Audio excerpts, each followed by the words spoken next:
Good morning student. आज आपण या 7व्या लेक्चरमध्ये कंपाऊंड इंटरेस्ट वरचे राहिलेले प्रॉब्लेम अभ्यासणार आहोत.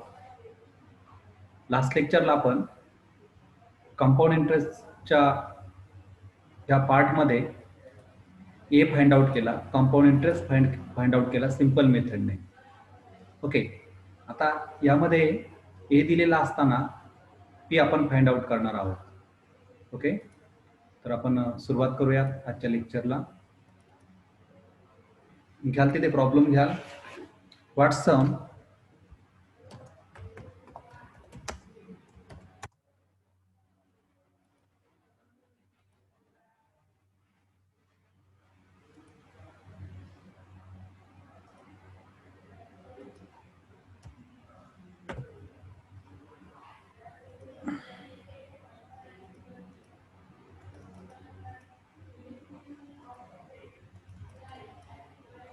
Okay,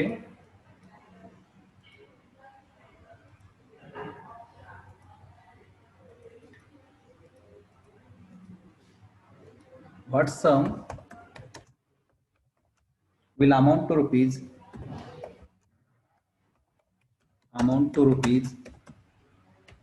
50,000 in 5 years at 10%,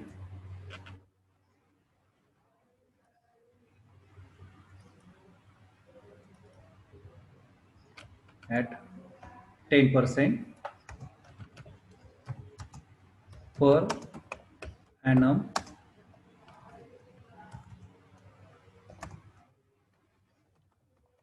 compound interest. Compound interest. हा, हे एक्झाम्पल आपण त्या ठिकाणी घेत आहोत. ठीक आहे, सोल्युशन घेऊया त्याचं.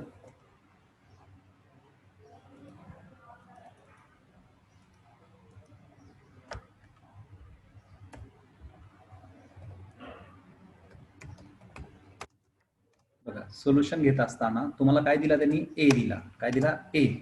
ए किती दिला? 50,000. ओके, आणखीन काय दिला? यन दिला. यन किती दिला? 5 years. पुढे आर दिला. आर किती दिला? 10%. ओके, आणि तुम्हाला काय फाइंड आउट करायचा? पी फाइंड आउट करायचा. काय फाइंड आउट करायचा? पी फाइंड आउट करायचा. तर हे इक्वेशन तुम्हाला त्या ठिकाणी त्यांनी दिलंय. म्हणजे क्लिअर? आपण एचा फॉर्म्युला घेत आहोत इथे. ए इज इक्वल टू, बघा, A is equal to P into bracket 1 plus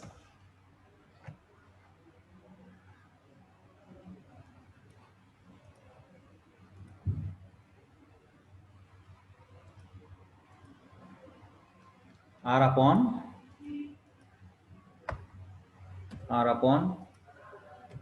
100 bracket complete raise to N.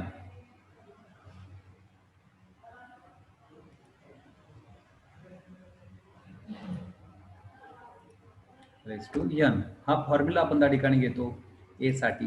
आणि डायरेक्ट सीआय जर कॅल्क्युलेट करायचं असेल आपल्याला तर त्यातून मायनस पी करत असतो, पण इथं करण्याची गरज नाही कारण पी शोधायचं आहे आपल्याला इथे. ओके, इथे पी शोधायचं आहे.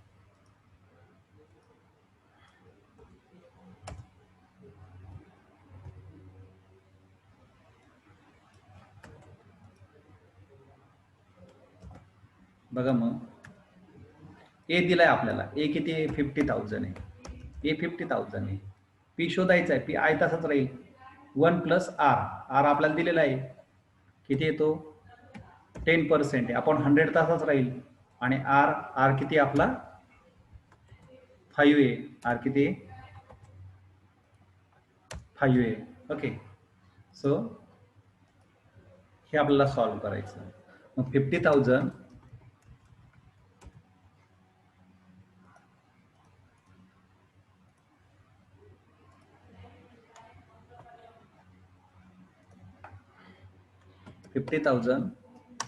Is equal to P. Okay, मग 1 प्लस 10 अपॉन 100 किती होतात? 0.1 किती 0.1 किंवा 10 म्हटलं तरी चालतं. ओके, रेस टू 5 पुढे मग परत 50,000 is equal to P into bracket 1 plus 1 1 plus 0.1 याचं हे आपण त्या ठिकाणी प्लस करून घेतलं ते किती आलं 1.1 रेस टू 5. ओके, मग आपण 1.1 रेस टू 5 सॉल्व करून घेऊ इकडे. बघा is equal to 1.1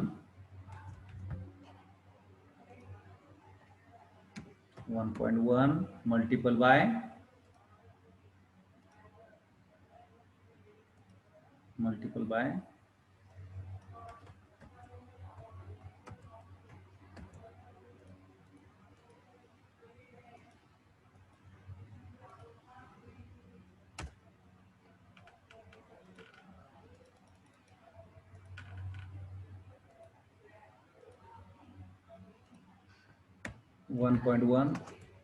multiple by 1.1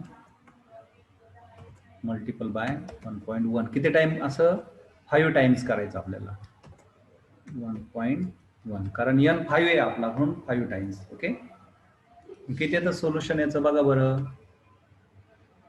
yes, तुम्हाला आन्सर पाठवलं 1.61. ओके,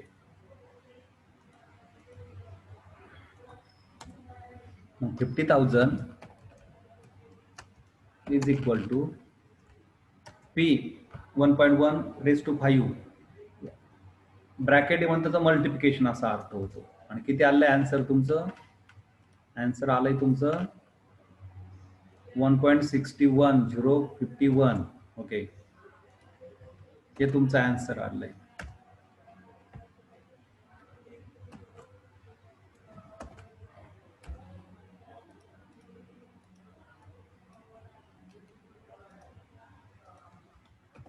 ओके, झालं.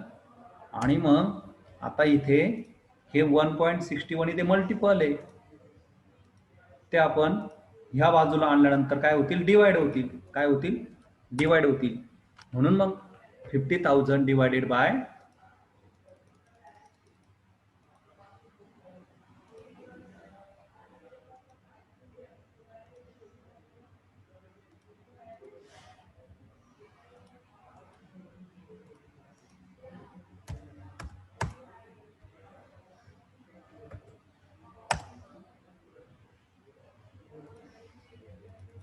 अरे मुलांना तुम्ही वेळेत हजर होत जा रे. काय होतं खूप टाइमपास होतो मग तुम्ही हळूहळू जर त्या ठिकाणी जॉईन झाली मीटिंग तर मला ऍड करत बसावं लागतं. मध्ये टायपिंग करायचं असतं, नोटिफिकेशन येत चालतं तिथे. हे बघा नोटिफिकेशन येतंय सारखं इथे. Okay, 50,000 upon 1.61 051 is equal to P. So P is equal to किती तर बघा बरं मग.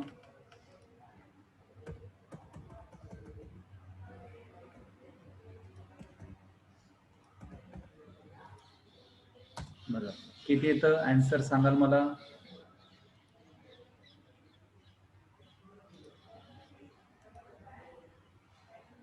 31,046. ओके,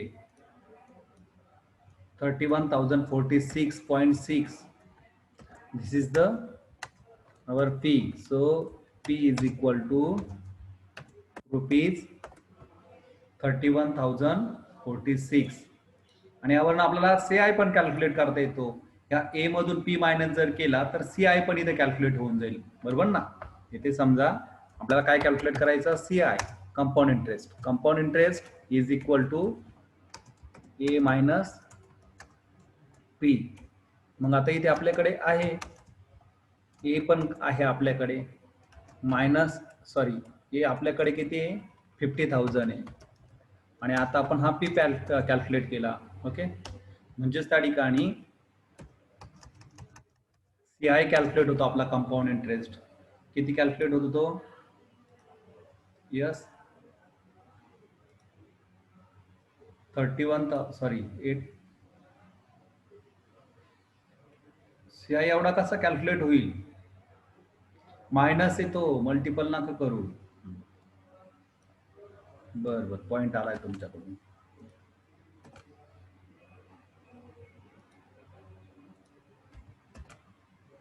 $18,953 आलंय का लक्षात?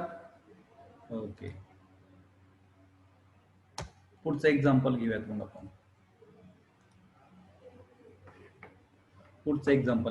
आणखीन एक एक्झाम्पल घ्यायचं का? आणखीन सेम का जमेल तुम्हाला? एक एक्झाम्पल घेऊयात आपण. घ्या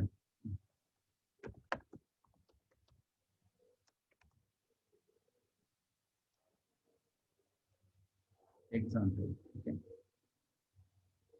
काय? What sum will amount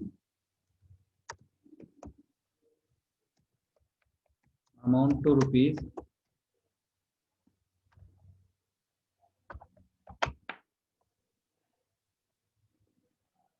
30,000 in 6 years at 5% per annum. Okay, at compound interest. Okay, at compound interest. करा सॉल्व.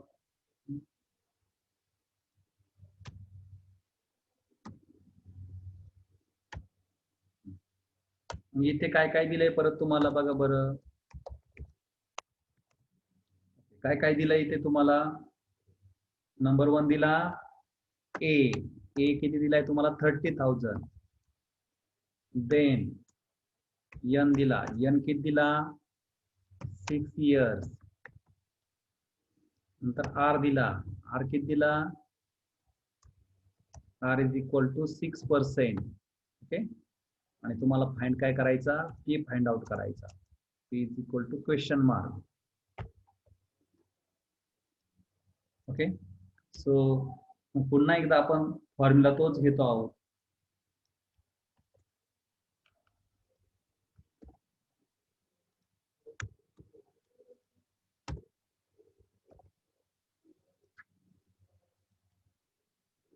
बघा, ए किती आपला? 30,000.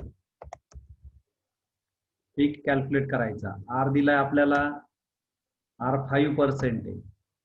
आणि एन किती दिला? 6 years दिला. सॉरी, आर एन आर 5% आहे. सॉरी, आर 5% आहे. आणि एन 6 आहे. मग 30,000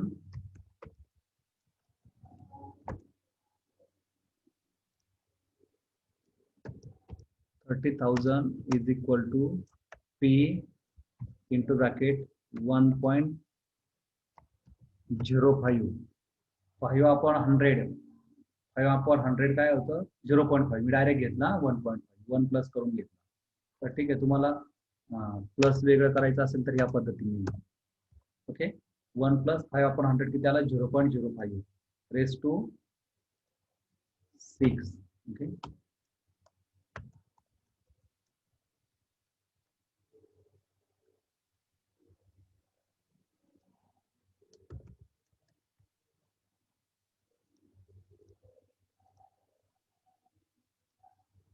$30,000 is equal to P into bracket 1.05 raised to 6.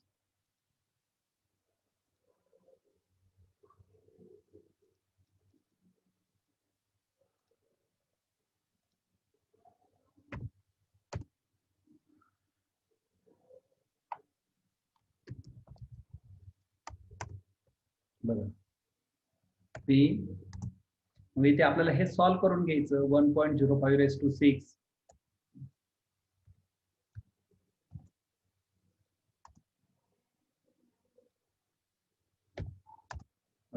Is equal to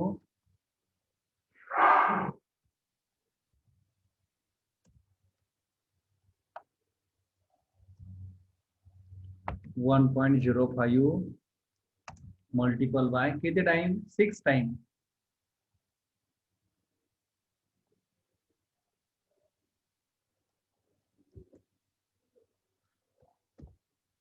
1.05 multiple by 1.05 multiple by 1.05 कॅल्सीवर डायरेक्ट सोल्युशन करता येते मी तुम्हाला सांगितलंय त्या दिवशी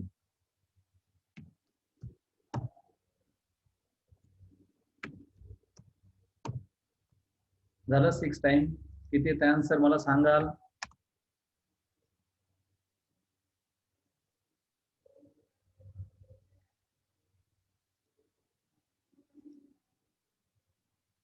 1.34 ओके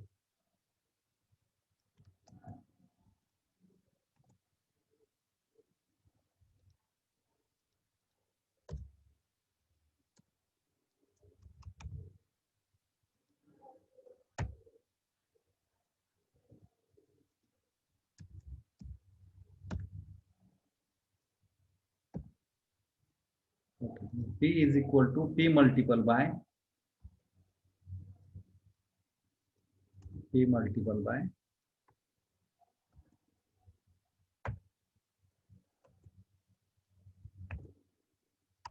ओके याचं सोल्युशन हे आपलं 1.3400 95641 मग आता ते इकडे मल्टिपल इकडे गेल्यानंतर काय होईल डिवाइड होईल काय होईल डिवाइड होईल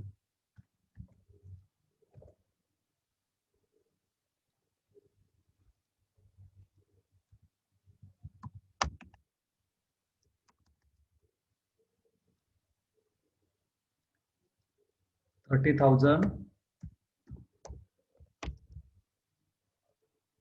divided by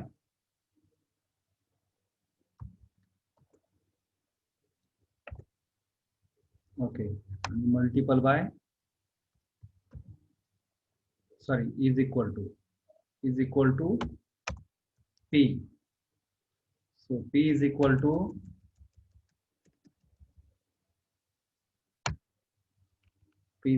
to yes कोण सांगतं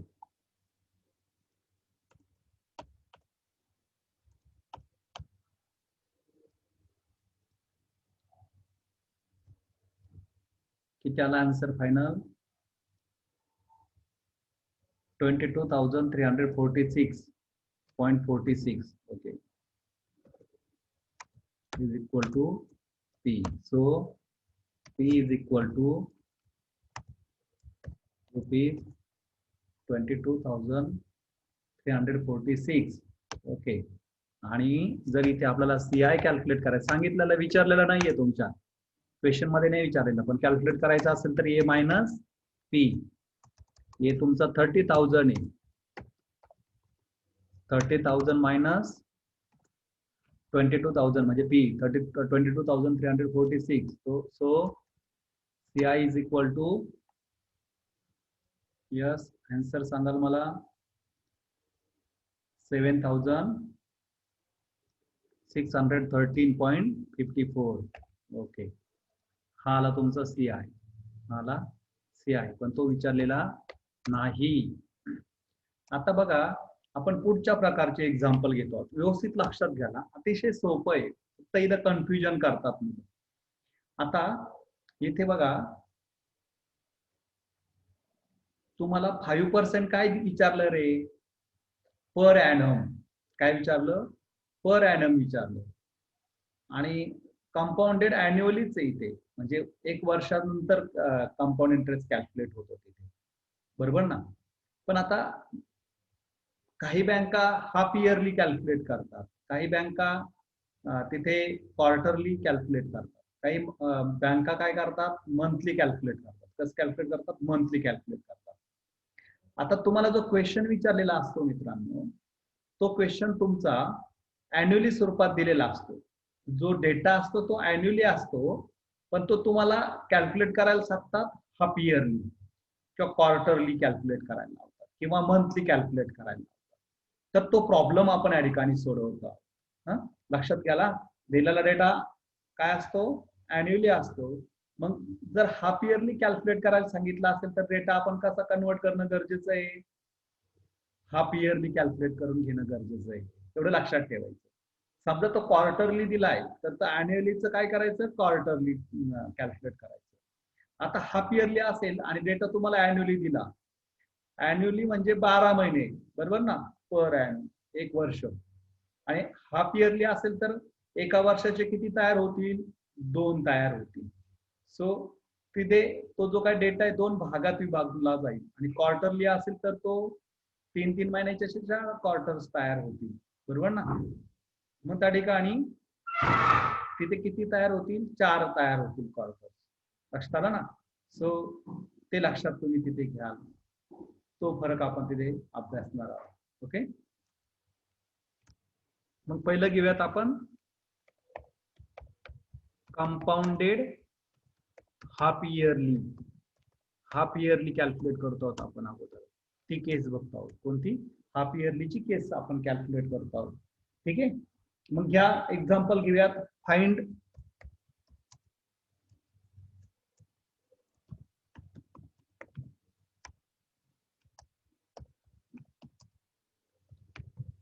out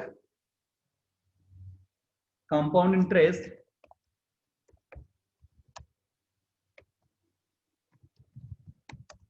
on rupees 10,000 on rupees 10,000 for 4 years at 10% per annum. बघा दिलेलं डेटा 4 वर्ष म्हणजे अॅन्युअली दिले 4 वर्ष. आणि इंटरेस्ट पण कसं दिलाय, 10% पर ॲनम, एका वर्षाचा आहे. Okay okay. आणि काय सांगितलं पुढे, compounded half yearly. Half yearly काय सांगितलं, कंपाऊंडेड काय काय सांगितलं, हाफ इयरली कंपाऊंडेड करायला सांगितलं. ओके. मग आता इथे बघा बरं, देताना तुम्हाला खूप सोपं आहे. तुम्ही ट्रिक्स लक्षात घ्या ना. अतिशय कन्वर्जन, बाकी सर्व प्रॉब्लेम सेम आहे. आता पी दिला इथे, पी किती तुमचा 10,000 आहे. ओके, पी किती तुमचा 10,000 आहे. मग आता एकच लक्षात ठेवायचं की तुम्हाला कसं कंपाऊंडेड करायला सांगितलंय, हाफ इयरली. कसं, हाफ इयरली. हे व्यवस्थित लक्षात ठेवा तुम्ही, हाफ इयरली. मग आता बघा तुम्हाला पुढे काय दिला, यन दिला. यन किती तुमचा 4 इयर्स आहे, बरोबर ना. आता 4 वर्ष आहे, पण आता इथं किती कसं कंपाऊंड करायला लावलं त्यांनी तुम्हाला, हाफ इयर, बरोबर ना. 6 महिन्यानंतर. मग 6 महिन्यानंतर जर कॅल्क्युलेट केलं, 6 मंथ नंतर कॅल्क्युलेट केलं तर 4 इयर मध्ये किती टाइम्स कॅल्क्युलेट होईल बरं, मला आन्सर सांगायला पटपट. 6 महिन्याचे किती स्लॉट पडतील तिथे 4 वर्षामध्ये. Yes, very good. Ajay Chaudhary, 4 कसे पडतील. एक अॅन्युअली जर घेतलं तर किती येतं ते 4, आणि हाफ इयरली घेतलं तर एका वर्षाचे किती हाफ इयर तयार होतात, 2. असे एकूण. हाफ इयरली असेल तर यन ला 2 ने मल्टिपल करायचं, एवढं लक्षात ठेवायचं, बरोबर ना. यन ला काय करायचं, 2 ने मल्टिपल करायचं, बरोबर ना. 4 इयर्स दिले नाही ते, मग मल्टिपल करायचं, याला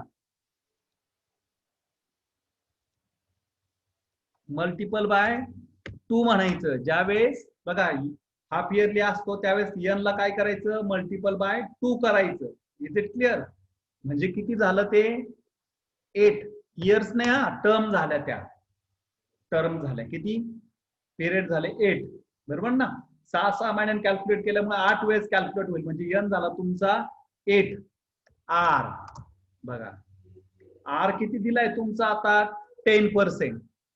10% आहे, पण तो कसा आहे रे तुमचा, अॅन्युअली पर ॲनम येतो. आणि आता तुम्ही कसं कॅल्क्युलेट करताय ते, आता कॅल्क्युलेट करताय तुम्ही हाफ इयरली. आता एका वर्षासाठी 10%, 1 इयर साठी किती 10%. सो 6 मंथ साठी किती असेल रे? 10% राहील का? 10%च राहील, पण तो 6 महिन्यांचाच कॅल्क्युलेट होईल ना. म्हणजे 6 महिन्यांचा कॅल्क्युलेट होण्यासाठी तुमचा आर कमी होऊन जाईल. व्हेरी गुड, आन्सर पाठवलंय बऱ्याच मुलांनी. म्हणजे आर ला ज्यावेळेस हाफ इयरली असतं, एकदम सोपं सांगतो मी तुम्हाला, हाफ इयरली असेल त्यावेळेस आर ला काय करायचं, तुम्ही 2 ने डिवाइड करायचं, एन ला 2 ने मल्टिपल करायचं आणि आर ला 2 ने डिवाइड करायचं, बरोबर ना. 10 डिवायडेड बाय 2, 10 डिवायडेड बाय 2 म्हणजे किती आलं बरं ते? 5. किती आलं? 5 आलं. हा तुम्हाला डेटा दिला आणि याच्यावरून तुम्हाला काय फाइंड आउट करायचंय? सीआय फाइंड आउट करायचं आहे. काय फाइंड आउट करायचं आहे? सीआय फाइंड आउट करायचं आहे. लक्षात येते? Question mark. मग तुम्ही सीआयचा फॉर्म्युला घेता, सीआय इज इक्वल टू, वरचा फॉर्म्युला आपण कॉपी करून घेऊया, ए चा फॉर्म्युला आहे. एवढा फॉर्म्युला कसला आहे? हा ए चा आहे. आणि त्या ए मधून आपण पी जर मायनस केला, काय? पी जर मायनस केला, आता तो एकतर ए कॅल्क्युलेट करून घ्यायचा, नंतर पी मायनस करायचा, तसंही चालतं. डायरेक्टही आपण कॅल्क्युलेट करू शकतो, तसंही केलं तरी काही अडचण नाहीये. मग बघा, पी दिलेला आहे तुम्हाला इथे 10,000. ओके, 1 प्लस, आता आर किती तुमचा? आता 10 नाही पकडायचा, किती केला तुम्ही? तो 5 केला, डिवायडेड बाय 2 केलं 6 मंथ मुळे, म्हणून तेवढंच घेणार आहात तुम्ही.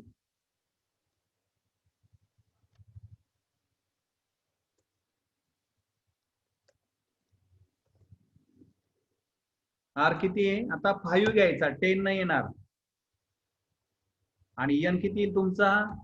4 नाही येणार, 8 येईल, कारण वाढवलं तुम्ही, मल्टिपल केला. आणि पी किती तुमचा? 10,000. तो शेवटपर्यंत असा ठेवणार आहात तुम्ही.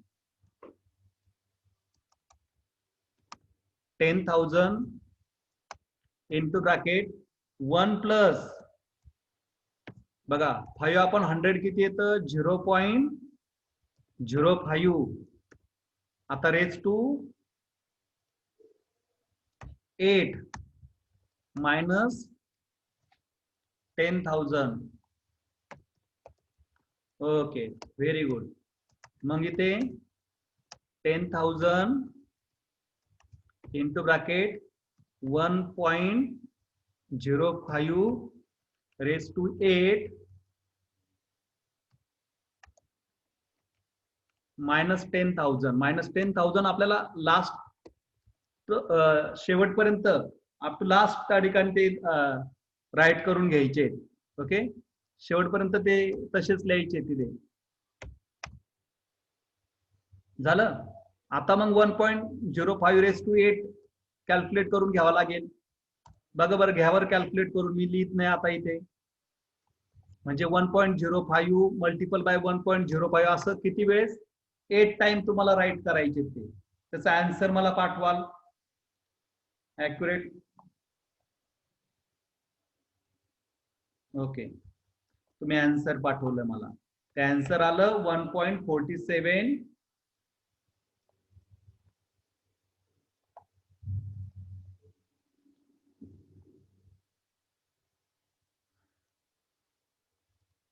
ओके,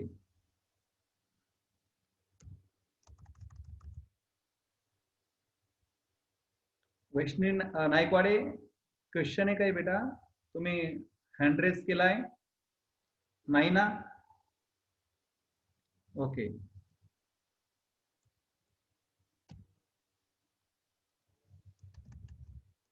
मग 10,000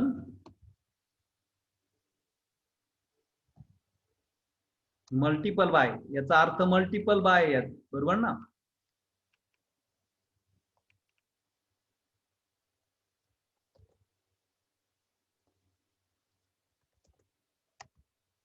वन 1.05 रेस टू 8 किती आलंय आपलं? आणि मायनस 10,000. ओके, बघा बरं मग 10,000 मल्टिपल बाय 1.47 करा कॅल्क्युलेट तिथे. आन्सर सांगाल मला? तो तेवढा ए येणार आहे. Okay, very good. 14,774.5 हे आपण एवढं सॉल्व्ह केलं आणि -10,000 म्हणजेच आपला इथे CI आला 4,774.5. हा काय आला आपला? CI आला, कंपाऊंड इंटरेस्ट आला. आता बघा इथे तुम्हाला ए पण कॅल्क्युलेट करता येईल. पी मध्ये तुम्ही CI कॅल्क्युलेट केला, हा ए कॅल्क्युलेट झालेलाच आहे ऑलरेडी इथे, पण ह्या पी मध्ये 4,774 हा तुम्ही CI कॅल्क्युलेट केला की तुमचा काय तयार होतो? अमाऊंट कॅल्क्युलेट होते. काय कॅल्क्युलेट होते? अमाऊंट कॅल्क्युलेट होते. आपण पटकन एक एक्झाम्पल घेऊयात. क्वार्टरलीचं घ्यायचं का एक्झाम्पल? तुम्हाला हाफ इयरली समजलं, आपण क्वार्टरली घेऊयात. आता क्वार्टरली घेत असताना ला इथे बघा, आता किती एका इयर मध्ये किती क्वार्टर्स तयार होतात? 4. म्हणून इथे मल्टिपल बाय काय करायचे? 4 करायचे. आणि इथे आता इथे हाफ इयरली असताना 2 ने भागलं तर क्वार्टरली असताना कितीने भागायचं? 4 ने भागायचं. आपण एक्झाम्पल हेच घेऊ, फक्त काय करू? कंपाऊंडेड क्वार्टरली करूया. ओके, कंपाऊंडेड काय करायचं? क्वार्टरली.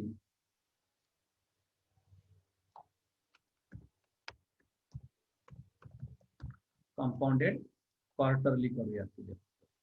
बाकी सोल्युशन त्या पद्धतीनेच राहील, फक्त डेटा काय होईल तुमचा? चेंज होईल थोडासा. P is equal to 10,000. बघा इथे आता n इज इक्वल टू तुमचं 4 इयर्स आहे. किती आहे? 4 इयर्स आहे. पण आता क्वार्टरली म्हणजे 3 महिन्याचे, असं एका वर्षामध्ये किती तयार होतात? किती तयार होतात? 4 तयार होतात. म्हणून 4 मल्टिपल बाय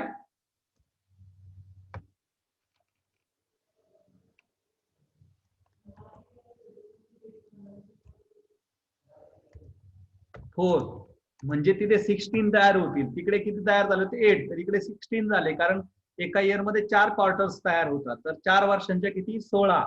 तसंच आर इज इक्वल टू 10% इथे. किती पर्सेंट आहे? 10% आहे. Is it clear? आता 10% असल्यामुळे इथे is equal to 10 divided by 4 करणार आहात तुम्ही. किती? 4 करणार आहात, म्हणजे 2.5 येईल इथे. किती येईल? 2.5 येईल. लक्षात आलं? हा चेंज तिथे झाला. क्वार्टरलीच्या वेळेस काय करायचं? आर ला 4 ने भागायचं आणि n ला 4 ने गुणायचं. एवढा एकच चेंज. बाकी आहे तसा प्रॉब्लेम आपण घेतो आहोत. फॉर्म्युला घेऊयात आपण.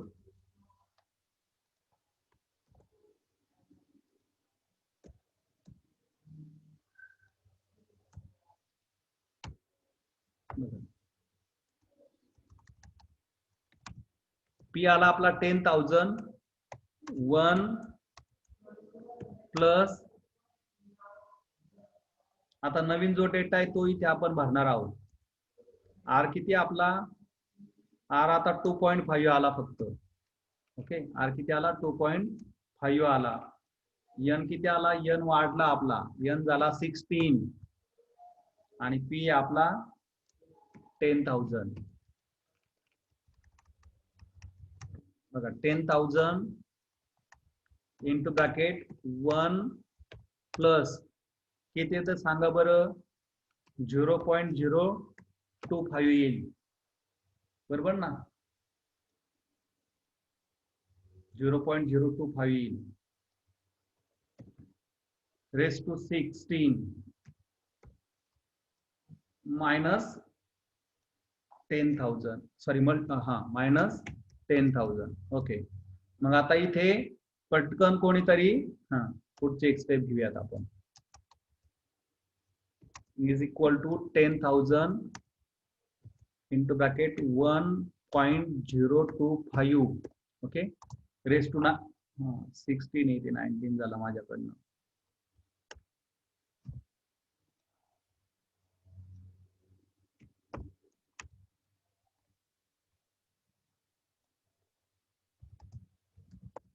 ओके, कोणीतरी पटकन 1.025 रेस टू 16 कॅल्क्युलेट करा.